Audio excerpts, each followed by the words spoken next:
Bismillahirrahmanirrahim. Assalamualaikum warahmatullahi wabarakatuh. Alhamdulillahirabbil alamin.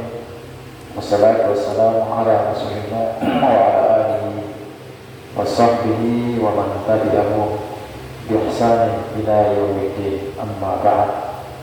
Qala Allah ta'ala fil Qur'anil Karim, ya ayyuhalladzina amanu ittaqullaha haqqa tuqatih wa la tamutunna illa wa antum muslimun.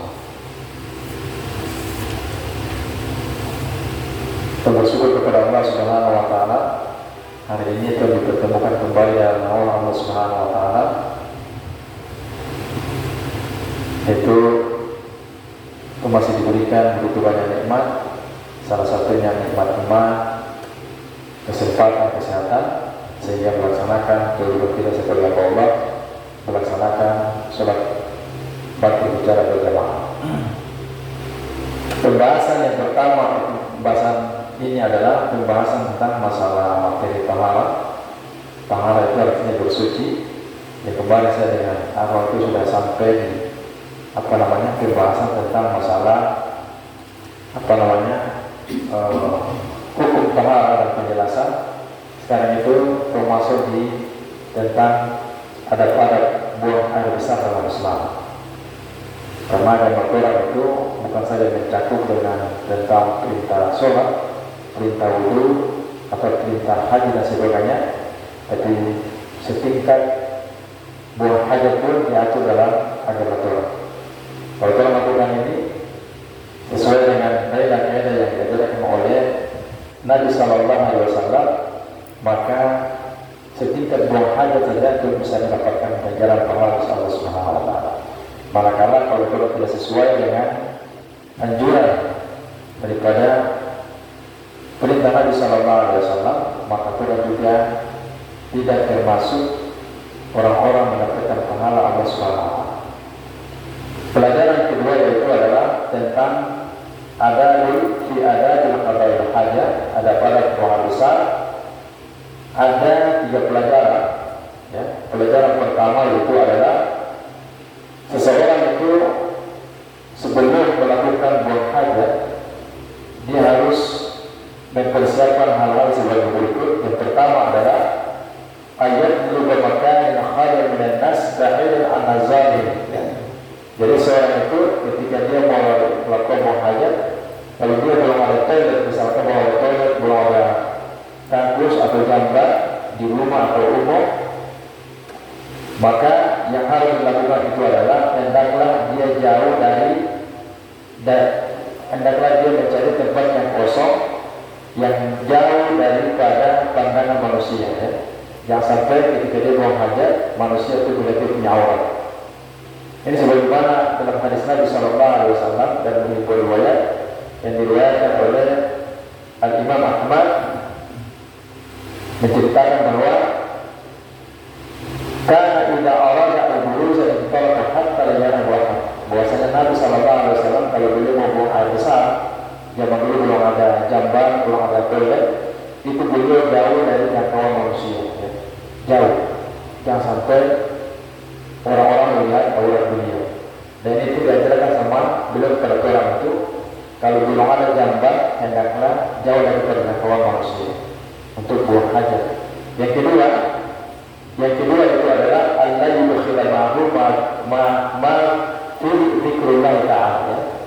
Hendaklah seorang itu tidak masuk dalam WC atau toilet, dia tidak boleh masuk atau membawa sesuatu yang berupa zikir-zikir kepada Allah Subhanahu wa taala, dan berupa Quran atau ada tulisan-tulisan yang berkaitan dengan Asmaul Husna. Jadi kalau ada sesuatu seperti cincin atau kalau ada Asmaul Husna, misalkan nama-nama Allah, Ar-Rahman dan sebagainya, termasuk dalam toilet yang kita bawa. Ya.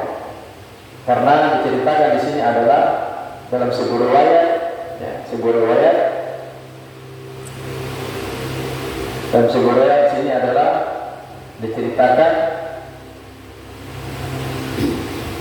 la bisaqatuman naqsuhu, bahwa Nabi Sallallahu Alaihi Wasallam itu beliau menggunakan ada cincin yang bertuliskan Muhammad Rasulullah. Ya. Apabila beliau masuk ke dalam toilet, maka beliau melepaskan cincin. Jadi kalau ada cincin, ada tulis kalimat apa saja, berupa zikir-zikir atau apa saja, maka beliau lepas, terutama Quran. Yang ketiga, ayat kemarilah busra anda kembali di dalam falak. Kemudian apabila kamu masuk ke dalam Mesir, yang ketiga itu adalah adat-adatnya, yaitu menggunakan kaki kiri dulu, ya. Menggunakan kaki kiri. Sebelum masuk kaki kiri, kau baca doa Bismillahirrahmanirrahim inni a'udzubika min al-khubuthi khaba'is. Ya. Bismillah, wahai Allah, sesungguhnya aku berlindung kepadamu dari perbuatan kejahatan dan juga perbuatan dari kejahatan makhluk jin, baik laki dan perempuan. Karena dalam toilet itu juga ada tempat jin, tempat syaitan di dalam kamar mandi. Maka Rasulullah SAW beliau masuk ke dalam toilet itu selalu membaca doa Bismillahirrahmanirrahim inni a'udzubika min al-khubuthi khaba'is. Yang keempat itu adalah Allah yarfa'u thawbahu hatta yatluwa min al-ardi sitran min awratil ma'mur bi syar'ah. Kalau seorang itu dia buang air besar, buang hajat, kalau misalkan dia belum ada toilet, ya, hendaklah dia jauh dengan kaum manusia, lalu dia tidak boleh mengangkat pakaiannya sampai dari bawah tanah, ya. Jangan sampai orang berarti punya aurat. Kenapa? Karena aurat itu diperintahkan untuk ditutup secara syar'i. Ya. Tapi kalau sekarang sudah ada toilet, jadi tinggal apa namanya? Mungkin bisa tidak angkat baju, tapi karena sudah ada ini yang menghalangi. Syarat yang kelima ada pada buang air besar, ya. Allah wajibisa dilagoi al-bari mustaqbil al-qiblah. Hendaknya seorang itu buang hajat, jangan seorang itu ketika buang hajat atau kencing itu dia menghadap kiblat, ya. Menghadap kiblat al-mustaqbilha liqaulihi sallallahu alaihi wasallam la tastaqbilu qiblata bi wujudikum wa la tastadbiruha bi ghairi awwal. Yang kelima itu jangan seorang itu dia duduk untuk melakukan buang hajat atau kencing menghadap kiblat atau dia membelakangi kiblat, ya. Tidak boleh. Karena Nabi sallallahu alaihi wasallam mengatakan la tastaqbilu qiblata bi wujudikum. Jangan di antara kalian itu ketika buang hajat menghadap kiblat atau membelakangi kiblat atau dia menghadapkan kebawah kepada kiblat, ya. Itu sangat terlarang. Yang keenam itu ada pada buangan besar Allah yajlisa lil ghaib aw ba'i fi zillin nas. Jangan di antara kaum muslimin atau muslimat itu buang hajat, buang air besar atau kencing di tepi jalan manusia, ya. Di tepi jalan manusia. Atau tarik ini atau di tengah jalan, ya. Awaliyah ini atau di sumber mata air orang banyak yang orang berminum situ, lalu orang itu pakai melakukan orang berair minum misalkan di kali, air itu bersih, kemudian air itu digunakan oleh orang banyak, lalu orang buang air di situ, itu dibolehkan, ya. Atau asjaruhum al-mufmirati, buang air di bawah pohon yang sementara berbuah itu dilarang, sama sekali dilarang, ya. Atau mohon maaf, mungkin selama ini yang sering terjadi, yang kau sering lihat ini, ada juga dalam buang hajat, ya, di bawah pohon yang berbuah itu dilarang. Ini hadis Nabi sallallahu alaihi wasallam dan beriwayat dalam riwayat Imam Abu Dawud dan Al-Hakim rahimahullah taala. Itu kata Nabi, ittaqul malaika salasa, ya. Takut kepada kalian tiga hal yang Allah melaknati, ya. Allah melaknati tiga kelompok orang.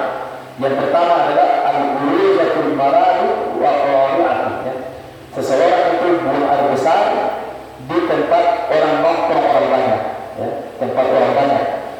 Dan juga buang air di tepi jalan dan juga tempat jalan yang dilalui banyak orang, itu dilarang. Itu dilaknati oleh Nabi sallallahu alaihi wasallam, ya. Bahkan Nabi sallallahu alaihi wasallam, ya, melarang pula buang air di bawah pohon yang sementara berbuah. Kalau ada pohon yang sementara berbuah, misalkan pohon bangsa, pohon apa saja, tidak boleh buang air di bawah pohon yang berbuah. Yang berikutnya ada pada buang hajat itu adalah Allah yatakallamu hal tabarruz, ya. Ketika buang hajat itu tidak boleh berbicara, itu dilarang, ya. Ini hadis Nabi sallallahu alaihi wasallam.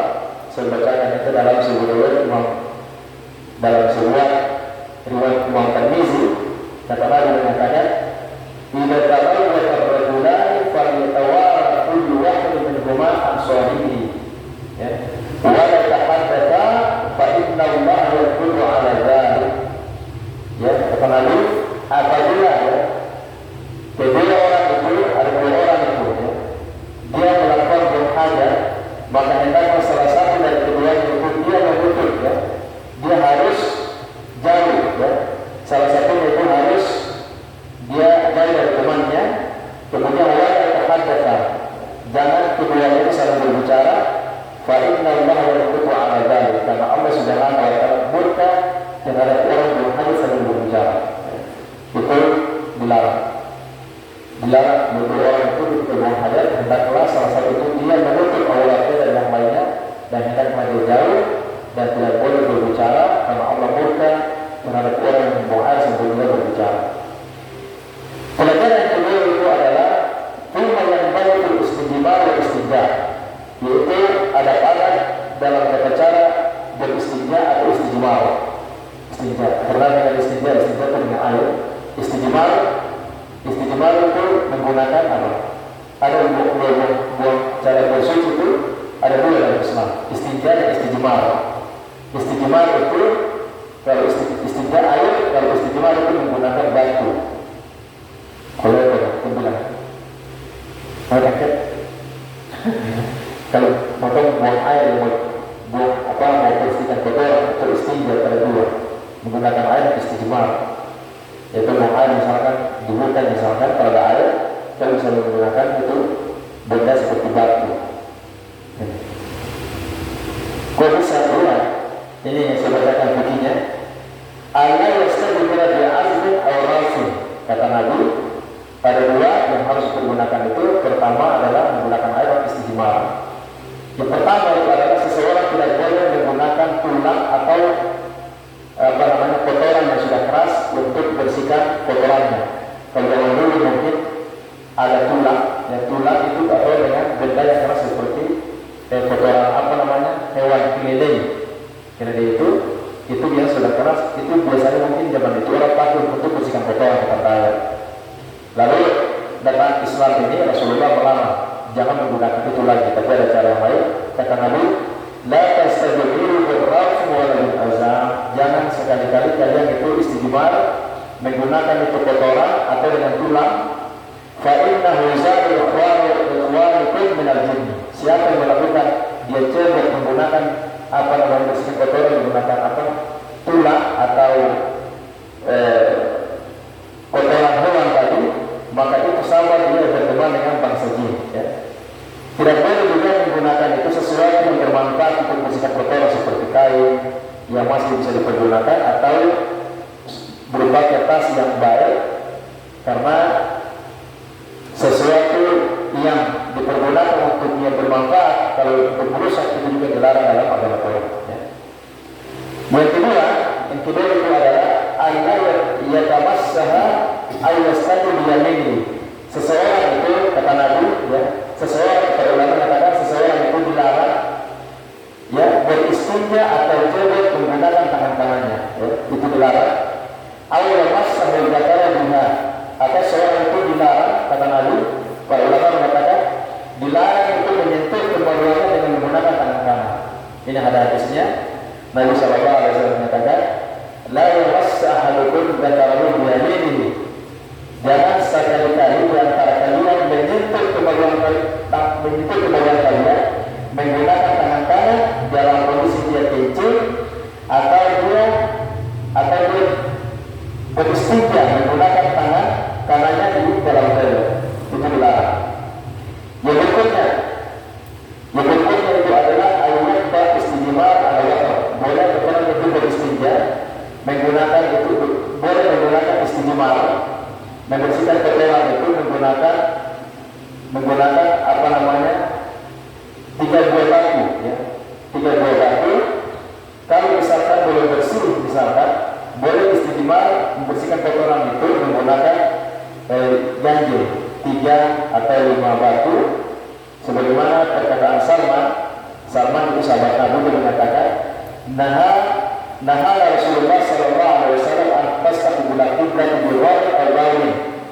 Kami dilarang oleh Nabi sallallahu alaihi wasallam, kami dilarang oleh Nabi membuang air ya, menghadap kiblat atau buang air buang kecil menghadap kiblat, dan kami dilarang oleh Nabi beristinja menggunakan tangan kanan, dan kami dilarang itu beristinja yang kurang dari 3 buah batu, itu dilarang. Atau kami dilarang beristinja menggunakan kotoran hewan atau dengan tulang. Ya. Kotoran hewan di sini maksud adalah kotoran juga atau kumar, ya. Seperti kayak kerbau atau kuda kecil hal itu. Yang berikutnya, terakhir, Injama'a baina al-ma'i wal hijara qad jama'a al-hijara awwalan. Kalau kita mencari itu, dia berkumpul antara air dengan batu, maka diutamakan itu menggunakan, maka didahulukan itu menggunakan batu, ya. Kemudian beristinja menggunakan air.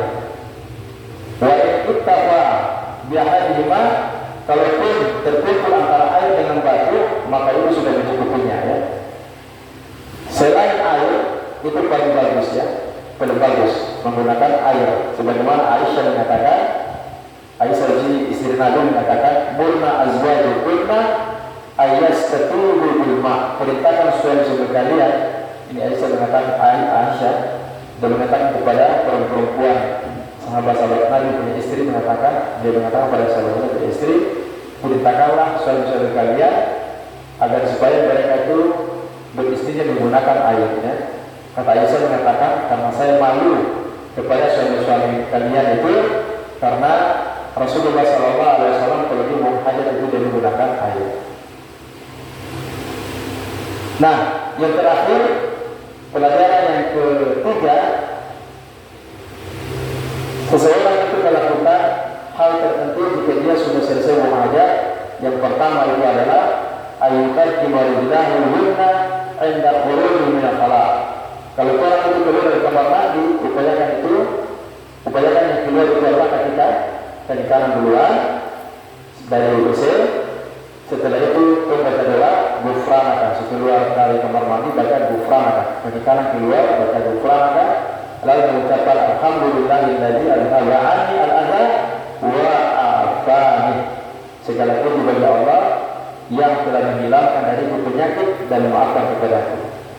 Itu adalah doa. Ini saja yang bisa Tuhan sampaikan pada pengajian maghrib ini tentang masalah taharah. Mudah-mudahan bisa bermanfaat dan bisa diamalkan dalam kehidupan kita sehari-hari. Terlebih kepada Allah Subhanahu Wa Taala. Mudah-mudahan Allah berikan terang taufik dan hidayah bisa bertemu kembali dalam kajian kita Islam. Bismillahirrahmanirrahim. Alhamdulillah rabbil alamin wassalatu wassalamu ala Rasulillah wa alihi wasallam. Allahumma ighfir lana wa li walidayna warhamhum kama rabbayana shaghira. Allahumma ansurna 'ala al-mujahidin fi Gaza. Allahumma ansurna 'ala al-mujahidin fi Palestin. Rabbana atina fid dunya hasanah wa fil akhirati hasanah wa qina adzabannar. Subhanallah wa bihamdihi asyhadu an la ilaha illa anta astaghfiruka wa atubu ilaik. Assalamualaikum warahmatullahi wabarakatuh.